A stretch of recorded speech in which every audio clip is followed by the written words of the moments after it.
बिस्मिल्लाहिर्रहमानिर्रहीम। जैसे कि आप सबको इल्म में है, जबरी गुमशुदगियों उसके नतीजे में एहतजाज,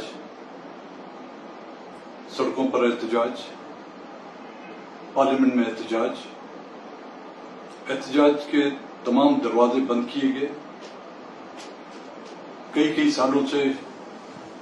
जो लोग मिसिंग कर दिए गए हैं, जिनके वर्षाओं को उनके बारे में कुछ इल्म तक नहीं, उन तक रसाई तक नहीं, जब उनके वर्षा, उनके घर वाले, माएं, बेटियां, बहनें जब अपनी सदा एहतजाज के तौर पर लेकर सड़कों पर निकलती हैं, तो हुकूमत वक्त, चाहे रियासती इदारे हों, सूबाई हुकूमत हो या मरकजी हुकूमत, न कि सिर्फ उनका इस्तकबाल आंसू गैस लाठियों से करती है, बल्कि उनको पाबंद सलासल किया जाता है,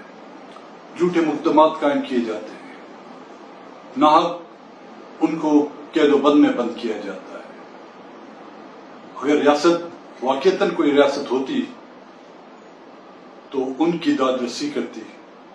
उनके सर पर हाथ रखती, उनके सर पर दुपट्टा रखती। लेकिन ये वो रियासत है जिसने हमारे बुजुर्गों की पगड़ियां उछाली और अब हमारी माओं बेटियों की सर से दुपट्टा तक खींच रहे हैं। बलूचिस्तान नेशनल पार्टी ने हुकूमत के इन हथकंडों और जबर जुल्म के खिलाफ जुम्मा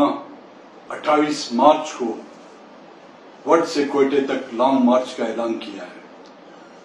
ये जानते हुए भी कि माह रमजान के आखिरी दिन है। लोग इबादत गांव में इबादत करने में मसरूफ होंगे, ईद की तैयारियों में होंगे, लोग अपने बच्चों और प्यारों के साथ ईद मनाने के लिए बेचैन होंगे। लेकिन हम दूसरी तरफ भी देखें,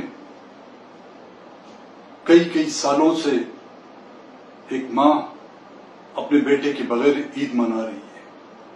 एक बहन इस उम्मीद पर वो नजर जमाए बैठी हुई है कि कब उसका भाई आएगा और वो उसको ईद की मुबारकबाद देगा। एक औरत जिसका ये पता नहीं कि अभी तक वो शादीशुदा है या बेवा है, लेकिन वो भी अभी तक इस उम्मीद में बैठी हुई है। तो क्यों ना ये ईद भी हम उनके लिए कुर्बान करें और उन मिसिंग पर्सन्स के लिए जद्दोजहद करने वाली उन बेटियों जिनको नाहक पाबंद सलासल किया गया है, उनके लिए आवाज उठाएं। बलूचिस्तान में मौजूद तमाम सियासी पार्टियों से मेरी गुजारिश है, तमाम मुख्तलिफ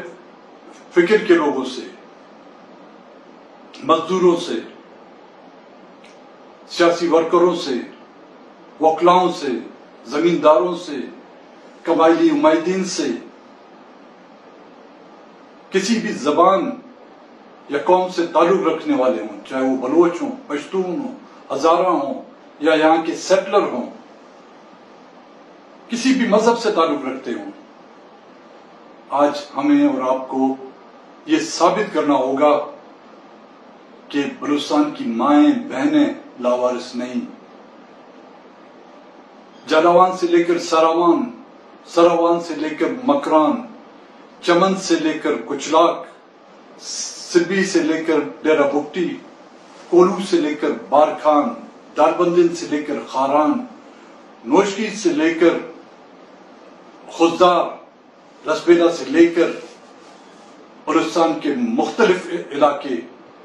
जोब और किला सैफुल्ला, मैंने उन तमाम قبائلی لوگوں سے، سیاسی لوگوں سے یہ گزارش ہوگی کہ آئیں، وطن کی مٹی کا جو ہم پر قرض ہے، ان ماؤں بہنوں کی جو بے حرمتی کی جا رہی ہے، ہمیں ایک آواز، ایک قدم ہو کر یہ ثابت کریں کہ ہاں، ان ماؤں بہنوں کے وارث ابھی بھی زندہ ہیں۔ تو جب تک ان بیٹیوں کی رہائی نہیں ہوتی، ان کے خلاف جھوٹے مقدمات ختم نہیں ہوتے، ہم لانگ مارچ کے ساتھ وہ دھرنا بھی دیں گے جس کا اعلان کوئٹہ پہنچنے کے بعد کیا جائے گا۔ تو میری پھر آپ سے گزارش ہوگی کہ اس لانگ مارچ میں آپ بھرپور انداز میں شرکت کر کے، نہ کہ صرف بلوچ یا پشتون، جو بھی مظلوم ہیں، جو بھی مظلوموں کی آواز اٹھاتے ہیں، ان سے میری یہی درخواست ہوگی، خداوند تعالیٰ آپ کا نگہبان ہو، اور ماؤں بہنوں سے یہ گزارش ہوگی کہ دعا کریں کہ خداوند تعالیٰ ہمیں اپنے مقصد میں کامیاب رکھے۔ اللہ حافظ۔